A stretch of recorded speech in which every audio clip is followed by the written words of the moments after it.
Have you ever asked yourself this question? Why does life seem so complicated when all I want is to live peacefully? Sometimes you do everything, work hard, build relationships, yet there remains a certain inner fog. Everything is fine on the surface, but you feel lost. It's as if life is shrouded in mist and you want to see a clear path ahead. It is precisely in these moments that the right questions can change your life. In this video, we will introduce you to 5 powerful questions that Stoic philosophers have used for centuries. These questions may seem simple, but when you sincerely ask them of yourself, your life will look completely different. You will not only find clarity, but also inner strength, calmness, and direction. If lately you have been feeling empty, pressured, or uncertain, this video could be a turning point for you. Close the door, focus your attention, and don't leave the video, because the questions you are about to hear may give your life a new beginning. By the end of this video, you will no longer be the same person. So don't forget to watch till the end. And if this kind of content resonates with your inner world, subscribe to the channel, like the video, and share your thoughts in the comments. Let's continue this journey together. So, the first question is this within my control? This question lies at the heart of Stoic philosophy. All those famous quotes, aphorisms, and books, they ultimately come back to this one question. Can I control this situation or not? Epictetus used to say that happiness and inner peace begin only when you understand this. There are 2 kinds of things in life, those you can control and those you cannot. Now take a moment to think about your own life. How much energy, nerves, even days have you wasted on things beyond your control? Or what someone said about you? Or what someone posted on social media? A bad weather ruining your plans? Or someone not giving way to your car on the road? None of these things are in your control, but their power to affect you is only as much as you allow them to. And this is exactly where this question gives you a stop sign. Is this something within my control or not? If the answer is no, it is not, then let it go. Because fighting it is like trying to hit water with a stone. Every strike only tires you more. If the answer is yes, this is within my control, then you are responsible. At that point, either change or take action. Imagine someone is treating you unfairly. Their behavior, their thoughts, these are not within your control. But you can respond by a getting angry, a remaining silent and moving on, a calmly but firmly setting your boundaries. In other words, your attitude, your silence, your behavior, these are completely in your hands. And this choice defines your power. The magic of this question is that it lifts you out of emotional chaos into a clear level of thinking. You no longer decide based on feelings but on awareness. You become the one who manages, not the one who merely reacts. This question can be applied to every moment of your life. During arguments, or when making decisions, or when unexpected events happen, or when you feel fear, or when you are under stress. Every time, pause and ask yourself, is this state of mind something within my control or not? If it's not, then let it go. If the answer is yes, then the stage is yours now.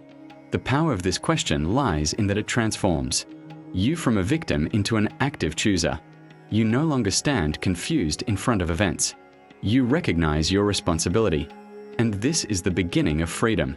Now ask yourself this: how many things in your life are you trying to fix, even though they are not under your control? Now take that energy back.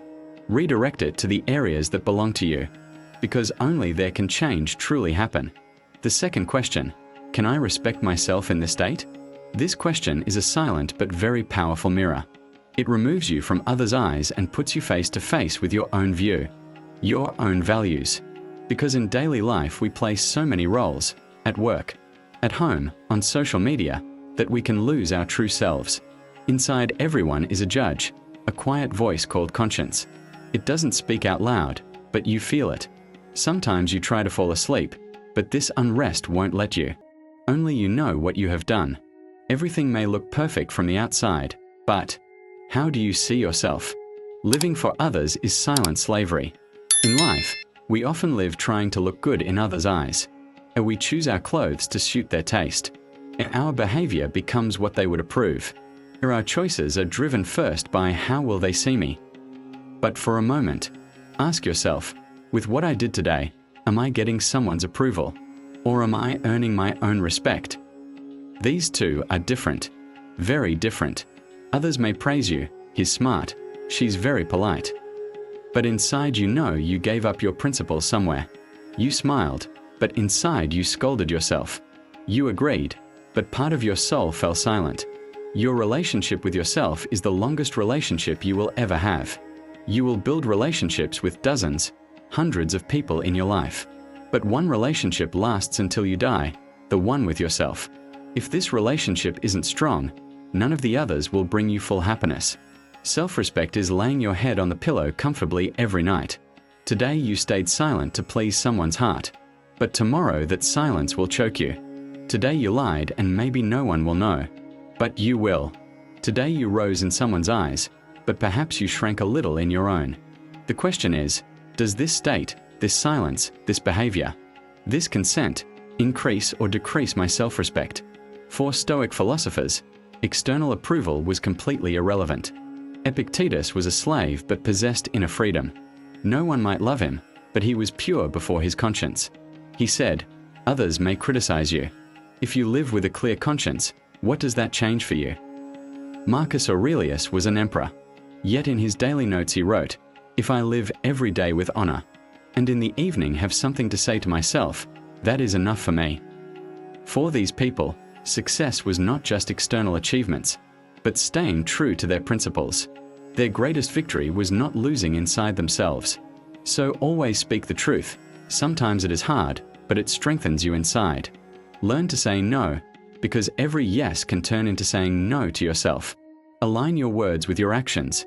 That is, live by the values you speak.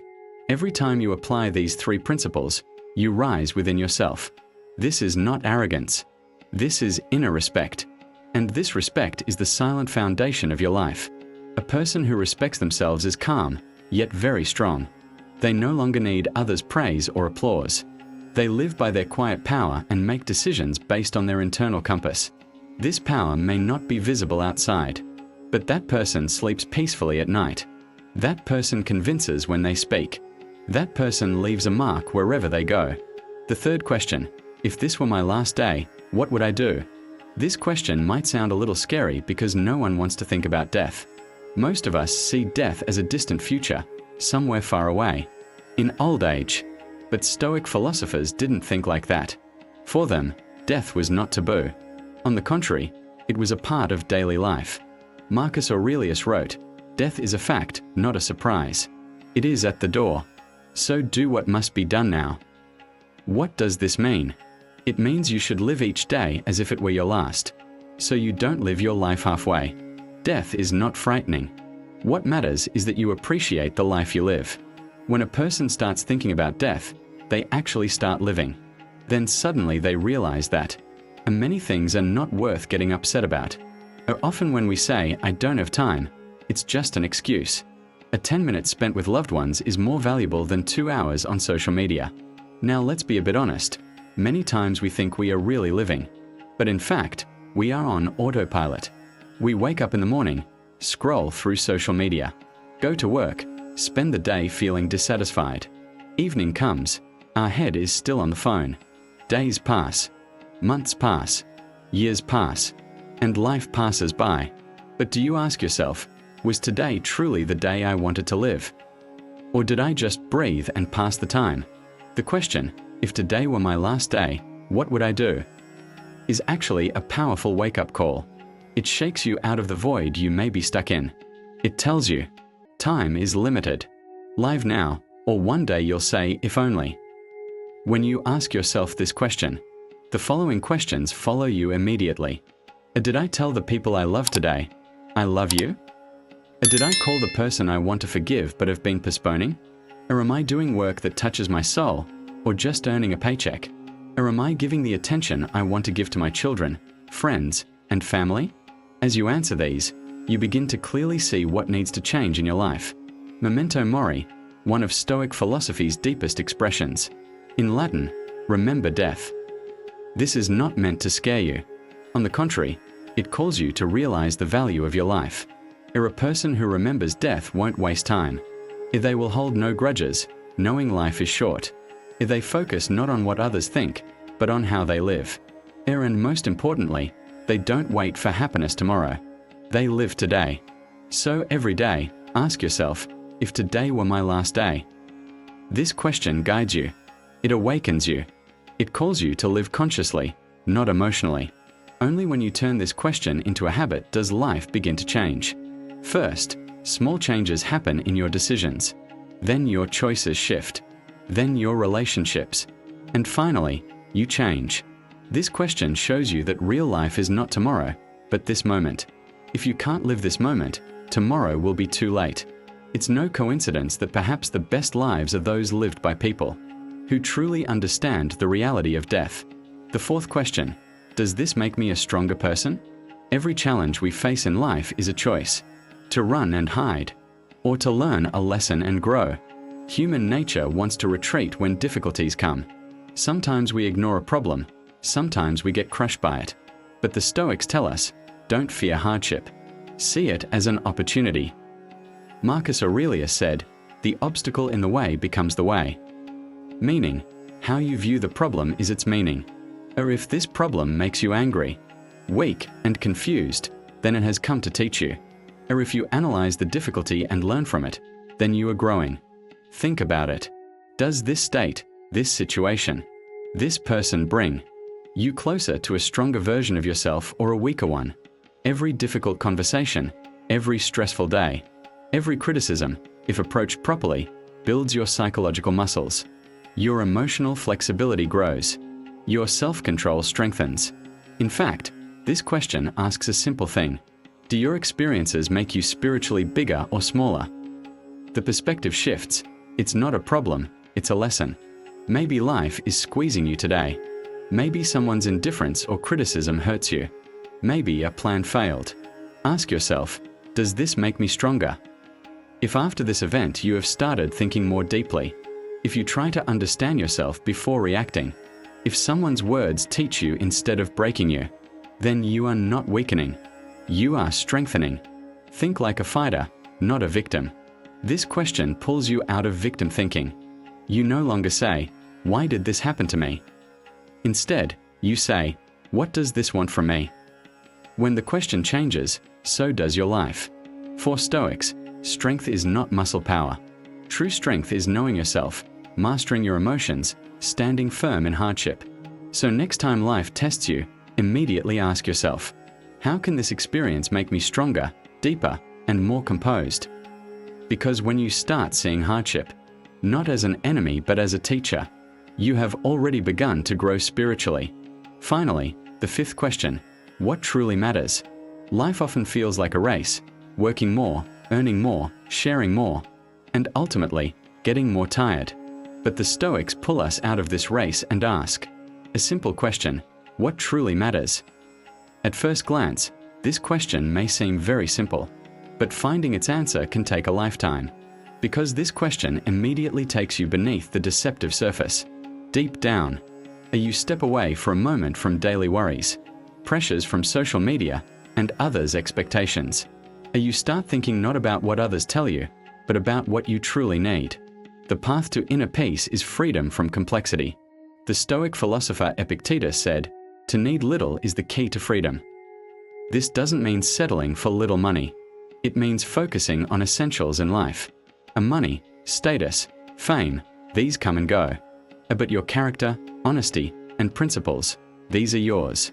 The attention you give to yourself and your loved ones. Living with conscience, being valuable as a human, these endure. If today you feel anxious, tired, or suffocated, ask yourself this question. Among all these thoughts, what truly matters to me? Often, under life's pressure, we live on autopilot.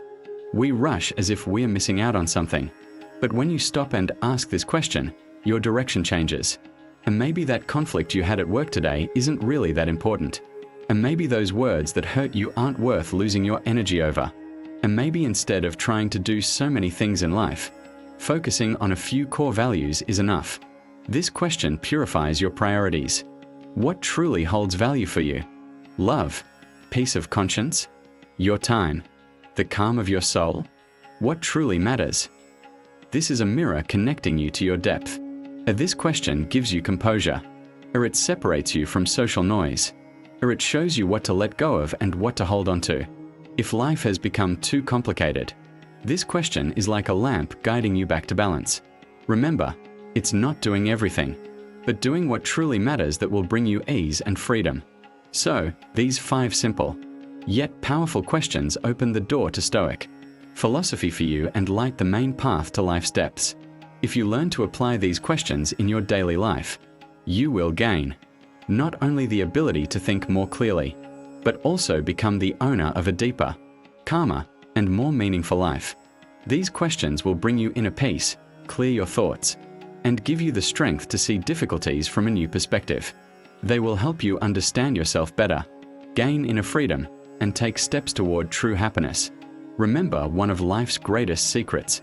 If you master asking the right question, questions can be more valuable than answers. The right question frees your mind, awakens your soul, and changes your life. So ask yourself these questions, seek their answers, and move forward step by step on this path. If you liked this video and found it helpful, subscribe to the channel, share the video, and tell us in the comments which question impacted you the most. Your thoughts and support are very important on this journey. Let's learn, reflect, and grow stronger together. See you in the next video.